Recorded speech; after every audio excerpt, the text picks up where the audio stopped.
வணக்கம். செல்வகுமாரின் முக்கடல் காற்று பற்றிய அறிவிப்பும் இலங்கைக்கான வானிலை ஆய்வறிக்கையும் 2025 பிப்ரவரி 14 வெள்ளிக்கிழமை அதிகாலை நிலவர வானிலை பதிவு. அதிகாரப்பூர்வ முக்கடல் காற்று பற்றிய அறிவிப்பிற்கு இந்திய வானிலை ஆராய்ச்சித்துறை அறிக்கையை பார்க்கவும். வங்கக்கடலில் எந்தவித காற்று அச்சுறுத்தலும் இல்லை. அதாவது தமிழ்நாட்டின் கரையோரம், இலங்கை சுற்றுவட்டார கரையோரம், குமரிக்கடல், மன்னார் வளைகுடாவில் இல்லை. காற்று சுழற்சி சுமத்ரா தீவிரிகை நீடித்துக் கொண்டிருக்கிறது. இது வரக்கூடிய 24ஆம் தேதிக்கு பிறகு இலங்கையை நெருங்கும் பொழுது மன்னார் வளைகுடாவிலையும் குமரிக்கடலையும் அதிலிருந்து ஒரு 3 நாட்களுக்கு காற்று அச்சுறுத்தலை 25, 26, 27 தேதிகளில் கொடுக்கும் என்று எதிர்பார்க்கப்படுகிறது. 24க்கு பிறகுதான் அந்த காற்று அச்சுறுத்தல் இருக்கும். ஆக காற்று சுழற்சியானது சுமத்ரா தீவிரிகை நீடித்துக் கொண்டிருக்கிறது. புதிய ஒரு சுழற்சியும் இந்த சுழற்சியும் ஒன்றிணைந்து மிக மெல்ல முன்னேறி வரக்கூடிய 24ஆம் தேதிக்கு பிறகு இலங்கையை நெருங்கும் பொழுது கிழக்கு காற்று, வடகிழக்கு காற்று மன்னார் வளைகுடா குமரிக்கடல் பகுதியில் சற்று வலுவாக இருக்கும். அதுவும் அச்சுறுத்தல் காற்று தான், ஆபத்தான காற்று இல்லை.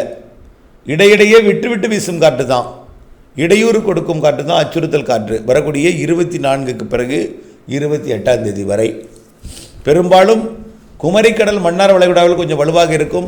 தமிழ்நாட்டின் பிற கடலோர பகுதிகளில் எடை குறைந்த படகுக்கு அவ்வப்பொழுது இடையூறு கொடுக்கும். 24ஆம் தேதிக்கு பிறகு தான் காற்று அச்சுறுத்தல். இப்போ ஏதும் இல்லை. அச்சமின்றி கடலில் நீங்கள் மீன் பிடிக்கலாம், கடத்தொழில் செய்யலாம்.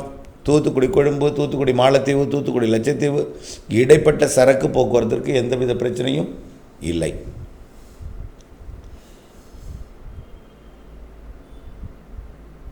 தூத்துக்குடிக்கு தெற்கே மன்னார் வளைகுடாவின் குமரி கடலை ஒட்டிய பகுதி, குமரி முனை பகுதி அவ்வப்பொழுது ஒரு 35 கிலோமீட்டர் வேக காற்று இருக்கும். மதிய நேரத்தில், மாலை நேரத்தில் இருக்கும். அது எடை குறைந்த படகுக்கு மட்டும் சற்று அச்சுறுத்தலை கொடுக்கும். அதாவது ஒவ்வொரு நாளும் ஓரிரு முறை மட்டும் திடீரென்று இருக்கும். ஆனால் அது 24ஆம் தேதி வரைக்கும் அச்சுறுத்தல் இல்லை, நீங்கள் அச்சப்பட வேண்டாம். 24ஆம் தேதிக்கு பிறகு தான் அச்சுறுத்தும் காற்று. இலங்கை சுற்றுவட்டார கடற்பகுதிக்கு இன்னும் கொஞ்சம் கூடுதலாகவே இருக்கும்.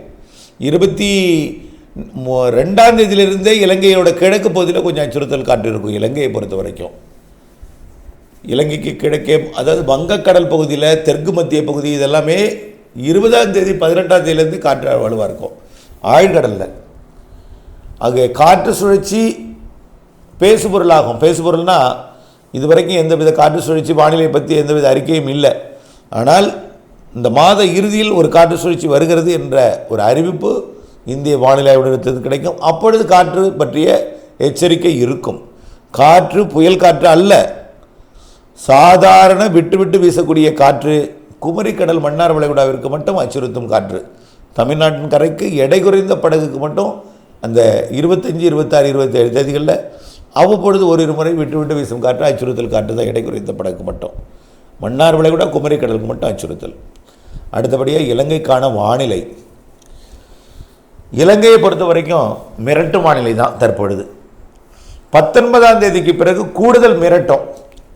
இப்போ 14லிருந்து 18 வரைக்கும் சும்மா அவ்வப்பொழுது ஆங்காங்கே மேகம் கருக்கும்.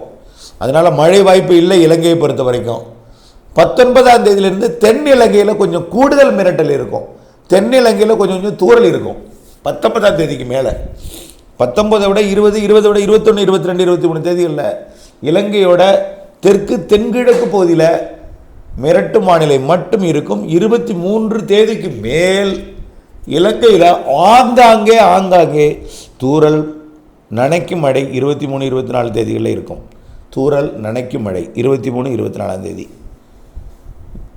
25க்கு மேல் லேசான மிதமான மழையாக மாத இறுதி நாளாம் 28ஆம் தேதி வரை இலங்கைக்கு கொடுக்கும்.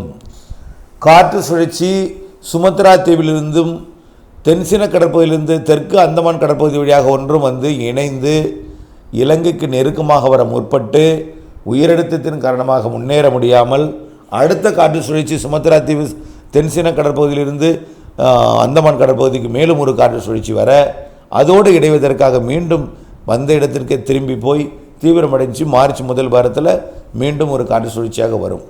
ஆனால் இலங்கையை பொறுத்த வரைக்கும் இந்த மாதம் 25ஆம் தேதியிலிருந்து 28ஆம் தேதி வரை மிதமான லேசான மழைப்பொழிவுகளுக்கு வாய்ப்பு உறுதியாக தெரிகிறது.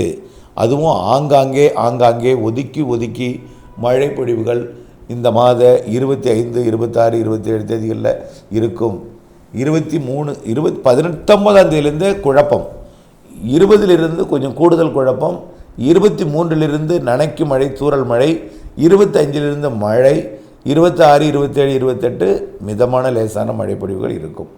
ஆங்காங்கே எல்லா மாகாணங்களுக்குமே, வடக்கு கிழக்கு மாகாணங்கள் மற்றும் புத்தளம் உள்ளிட்ட மேற்கு மாகாணங்கள், கொழும்பு, காலி, கோட்டை, அம்மந்தோட்டா எல்லா இடத்துக்கும் ஆங்காங்கே ஒதுக்கி இந்த மாத இறுதி நாட்கள் 4 நாட்களுக்கு மழை இருக்குது. அதற்கு அடுத்தபடியாக பார்த்திங்கன்னா மிரட்டல் தான் பெரும்பாலுமான இடங்களில் இருக்கும். அச்சமூட்டும் பாதிக்கும் மழையுள்ள, அறுவடைக்கு இடையூறு கொடுக்கும் மழை, உலர்த்துதலுக்கு இடையூறு கொடுக்கும் மழை, இதெல்லாமே. அடுத்தபடியாக மீண்டும் தீவிரமடைந்து மார்ச் முதல் வாரத்தில் 5ஆம் தேதிக்கு மேல் அந்த காற்று சுழற்சி வரும் என்று எதிர்பார்க்கப்படுகிறது. அப்பொழுது நல்ல மழை தரும்.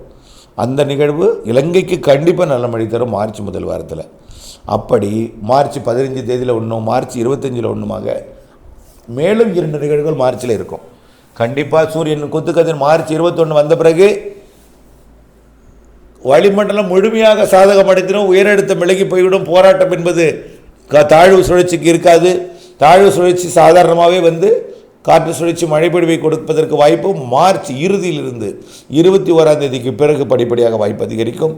ஏப்ரல், மே கோடை மழை கண்டிப்பாக இந்த ஆண்டு சிறப்பாக இருக்கும் என்று ஏற்கனவே சொல்லியிருக்கிறோம். அது மார்ச் இறுதி நிகழ்வே உங்களுக்கு நம்பிக்கை ஏற்படுத்தும். பிப்ரவரி இறுதி வாரத்திலிருந்தே உங்களுக்கு காற்று சுழற்சிகள் இருந்து கொண்டே தான் இருக்கும். வங்கக்கடலோட தெற்கு மத்திய பகுதி, தென்கிழக்கு பகுதியில் அவ்வப்பொழுது வந்து இலங்கைக்கு தூறல், நனைக்கும் மழை, லேசான மழையெல்லாம் கொடுத்து கொண்டு மார்ச் 21க்கு பிறகு நல்ல ஒரு வாய்ப்பை ஏற்படுத்தும். ஏப்ரல், மே கண்டிப்பாக மாதத்திற்கு 4 நாள், குறைந்தபட்சம் 3 நாள் கனமழை வாய்ப்பை இருக்கிறது இலங்கைக்கு. ஏப்ரல், மே ஆக ஏப்ரலில் ஒரு 3 நாள், மேல் ஒரு 3 நாள். ஆனால் நிகழ்வு எந்த இடத்திற்கு நெருக்கமாக வருமோ அதை பொறுத்து தான் இருகாற்று இணைவு எங்கே இருக்கும் என்பதையெல்லாம் சொல்ல முடியும். ஆனால் கோடை மழை சராசரிக்கு கூடுதல் என்பதை சொல்ல முடியும். மழைப்பொழிவுகள் கோடையில் இருக்கிறது, வெயிலும் இருக்கிறது என்பதை சொல்ல முடியும். தொடர்ந்து வானிலை அப்டேட்ஸுடன் இணைந்திருந்து வானிலை அறிந்து, துல்லியம் அறிந்து, வானிலை மாறுதல் அறிந்து திட்டமிட்ட வேளாண்மை செய்து லாபம் அடைந்து அன்போடு கேட்டுக்கொள்கிறேன். நன்றி.